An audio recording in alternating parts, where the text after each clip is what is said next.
How's it going, sexy beast? My name's Dexter. We are back with another Paladins patch preview. Today we are going to be looking at Paladins patch 2.02.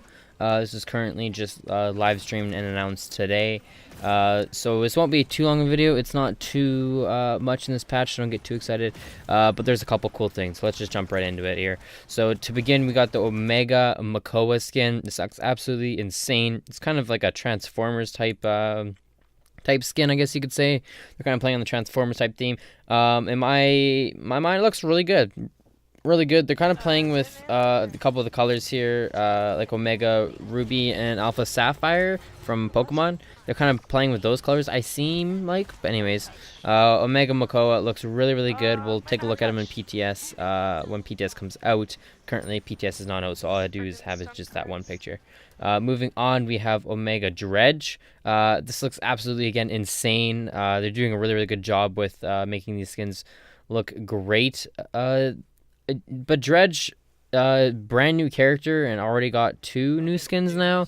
I think they should be working on a couple older characters to give skins like Grok. I don't think Grok's gotten a skin in a long time. So same with Ying, maybe hasn't gotten a skin. I'm not 100% sure, but they need to go back and look at a couple new skins for the older champions, and not worry about the newer champions as so much. But nonetheless, this is a really, really good skin, and I like it. Next, we got a Terminus, Omega Terminus. This looks really good. I thought it was a Grover skin, actually, when I first saw it. But it's actually Terminus, and they're kind of playing on the fact that Terminus wants to cut down trees and stuff like that. Again, looking like the Transformers, but it looks really good. I like the spinning axe thing. Again, really polished, really good. Last one we have is the Mega Shaolin skin. Another really clean skin. This one, it's probably one of my least favorite out of the 4 Omega skins, but it's still really good. The bow looks really nice. I'm just curious to see on how it shoots, because I know some people playing different skins and different weapons definitely shoot a lot different. So I'm just kind of curious to see on how well that shoots. But anyways, if you want any of these, they're 400 for all, and then the Omega Makoa you actually have to unlock, and I'll get into how you unlock it in a little bit.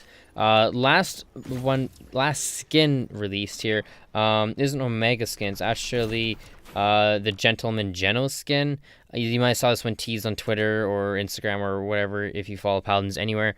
But it's kind of like a magician, I guess you could say. It's very mysterious. I don't mind it. I think it looks good. It kind of fits Genos' theme a lot. You kind of actually finally have his hair flowing back fully now. Again, it looks really good, really clean, and I think it really matches Genos very, very well. Next thing, I'm going to try to get the big things over with at the beginning of this video. But next thing is there is a new map. It's called the Shattered Desert. And it's very, if you ask me, it's a little tight. Again, I haven't played it yet, and I'll definitely look at it. But in the pictures, it definitely looks really narrow. There's lots of narrow caverns to go down.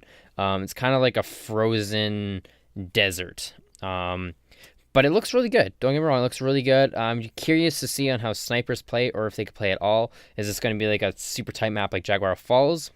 Or is it going to be a little more open like Ice Mines, but just a little with some interference? So I don't know. Curious to see.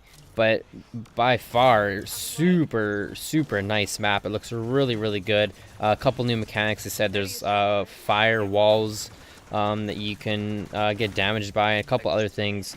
But this is starting to play on some more lore. They're trying to adding lore into the game. So I won't try to spoil it too much for you guys, but it just talks about with Himani now in the game, and a couple things with Genos. If you guys want to read the text, I'll link the actual full page in the description down below, so you can go take a look at that. But yeah, it looks really clean, looks really good, and I really like it. We'll definitely be trying it out with the other skins, and like I said, new skins when PTS comes out, which should come out tomorrow, so wait for that. Anyways, next thing, cross progression and cross platform. It's finally coming. They said that it was supposed to come last patch, but they kind of delayed it because they wanted to get a couple of the features implemented in. Why release something that's not fully done? I I agree with this, and I like that they actually are doing it. But so to start, players from PC, Xbox, and Nintendo Switch, unfortunately not PlayStation, will be part of the same matchmaking pool in Quick Play. So it's going to be on by default that you are not, or that you are playing with PC, Nintendo Switch, and Xbox One players. You can turn this off in your settings. They say that here. Players may opt out of crossplay. However, you will find higher quality matches more quickly with crossplay matchmaking enabled. So they say higher quality matches. I kind of disagree with that. Like with Xbox and Nintendo Switch, I kind of agree with that. But PC player, anyone playing against a PC player that's on Xbox or Nintendo Switch, just has a huge disadvantage. So higher quality, I wouldn't say higher quality, but definitely a lot quicker. But I don't really complain too much about the queue times for casual anyways, so I don't know why they even state this. But again, that's just a known fact, so I just throw that in there. Ranked will now will match make players based upon their input method. So if you are on Xbox, but you are running keyboard or mouse, you will be playing against PC players or other Xbox players that have running keyboard and mouse.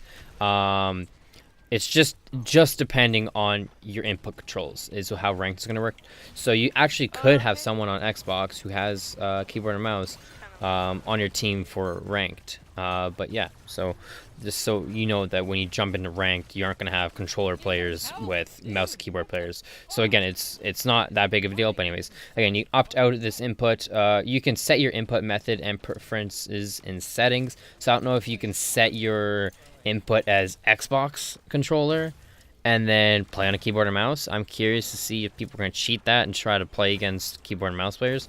But anyways, players will have a fully functional cross-platform friends list. So if you have, again, friends on Xbox, they can add you on PC. We're technically trying to support crossplay on other platforms as the opportunity arises. So again, they're saying that they're trying to get PlayStation into the mix, but Sony, I know, is doesn't like Xbox, so they're trying to just like, no, we don't want anything to do with Xbox. I know Fortnite does allow you to do that, but again, they probably paid them a lot of money. So anyways, cross progression. So PC and Xbox players will be able to progress their linked accounts and keep their own items across both platforms. We're technically reading the support cross progress on the other platforms as opportunity rises. So PC and Xbox, I said this before in my stream, doesn't really matter. If you have a PC, why would you go play on your Xbox? Doesn't really make a lot of sense, in my opinion. But again, what am I to know? Vice versa. If you have an Xbox, why would you jump over to your PC? Like you'd be more jump over from Xbox to PC, but you wouldn't be going from PC to Xbox because they're both linked to your house. You can't carry them. Well, the one thing I think they should do is from PC to PC to Nintendo Switch and Xbox One to Nintendo Switch, because you can take that anywhere. You can take Nintendo Switch anywhere, and that's what I really like about that. So if I can have cross-platform when I'm going anywhere and I don't need to bring an Xbox, hell, that's going to be way better than an Xbox One and a PC having to bring them if I want to keep playing Paladins. But again, that's just my opinion, and I think they should work on getting cross-platform for Nintendo Switch. I think it's going to be very, very highly demanded. Anyways, other things, console, they added keyboard and mouse support for Xbox, and console players can now view text chat in matches with keyboard/mouse users. Discord so they added Discord functions which allow your Discord friends to see your current activities in Paladins. I don't know what that means. Does that mean like you're in a siege match? Again, that doesn't really matter, but just other things. A lot of bugs they say they have fixed in this patch. They also have uncovered a bunch of other ones too, which I didn't even know about half of these. So if you guys didn't know, they did a hot fix. I don't know if it's today or yesterday. These are just things like, I'll read off a couple of them. Fixes issues with Zin's weapon, shots clipped on map collision. Fixes an issue where alt players who were CC immune. Fixes an issue where the battle suit battle pass reads 0 days remaining. Again, I'm not going to go through all these. There's about, 20 of them here. If you guys want to read all of them, they're in the description down below. I'll find a couple of the main ones, but again, nothing other than that. One of the other changes was Bulldozer's description adjusted to include deployables, pets, and illusions. If you guys didn't watch my last video, yes, Bulldozer does affect Imani's dragon. So they changed it so that now it affects pets. They put pets on there so people aren't so mad. So, but yes, it's true. Why would you pick up Bulldozer to deal with the dragon? Doesn't really make sense in my opinion. You wouldn't think it'd be a deployable, but it is. Typical high res, right? Anyways, there's a couple other changes. General bug fixes. Ranked it says win 100/200 games. Quest, but now it says play 100/200 games. Again, that's just a quest. There's a couple other things: battle pass, experience quests, now currently progress, and a couple other things that are just kind of again, if you want to read them, they're in the description. Just little things. The hunt. So the hunt is where they said that they're bringing in, like I said, 20% more people to high res to kind of just look for bugs. And again, there's a big amount here. Monty has a huge thing we're talking about fixes her avatars and MVP poses, and a couple other things. May fixes footsteps with Merrymaker. I hope they actually fix these things. I really like if they did. Again, I'm not gonna go over all of them. Another thing is the AI improvement. Made significant improvements to the AI bot pathing in regards to attacking, defending, and pushing objective. I really hope this. I really hope they increase the difficulty of AIs, because AI never gave anybody a problem. I know you shouldn't, like, AI shouldn't be better than you, but an AI shouldn't just be a dead character. An AI should actually help. So I want to see them actually help. Whether they just make the AI play passively, and still, just shoot and get damage. But like when I was a Cassie and my game crashed and I couldn't get back on, my Cassie literally did 6,000 damage. If you're doing 6,000 damage, especially with the roll dodge kit, literally I could do 6,000 damage within, I don't know, 15 seconds. So they definitely need to kind of either up it or what. But other than that, that's basically the patch, guys. Again, super short patch. Actually, sorry, there is a bit of balance changing, but it's only to Amani. So again, this hot fix they just released, they changed a couple things. So these are out right now. So Dragon's Call, her ultimate charge rate is reduced.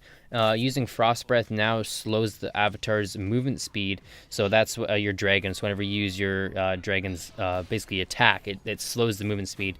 And the duration was moved from 25 seconds to 20. I said that was probably the only thing it needed, since the Bulldozer, you can actually like 2 or 3 shot it now. And now that people know about it, it's not as bad, but 20 seconds, that's still not bad. And the Frostfire Glide removed the function where flying into an obstacle and coming into completely stops you, would cancel the ability. So it's just saying, like, if you ran into an obstacle, sometimes it would just completely cancel your glide. It was really stupid. But they also changed her even more. This isn't this patch. This is going to be now being the 2.0 patch or 2.02 patch. So reduce the charge from 1.6 to 1.2. This is her fireball. So reduce the time by almost half a second, but they also reduced the damage by 100. So it used to do 1,100. Now it's going to do only 1,000. Back to basically what it was. I don't know why they changed that, but whatever. Also reduces mana regeneration rate. Basically, probably putting it back to where it was. But that's all. That's only the balance changes this patch. There's nobody else they feel like they needed to nerf. I don't know why they didn't nerf Koga or anything, but I guess he's good. Anyways, guys, I hope you enjoyed this video. If you did, don't forget to like down below. Also, don't forget to go vote for Dexter911. This is your last day. Polls end tomorrow. In the AOC, we'll put the voting link in the description. Please go vote. Anyways, guys, have a great, fantastic rest of your night, and stay awesome.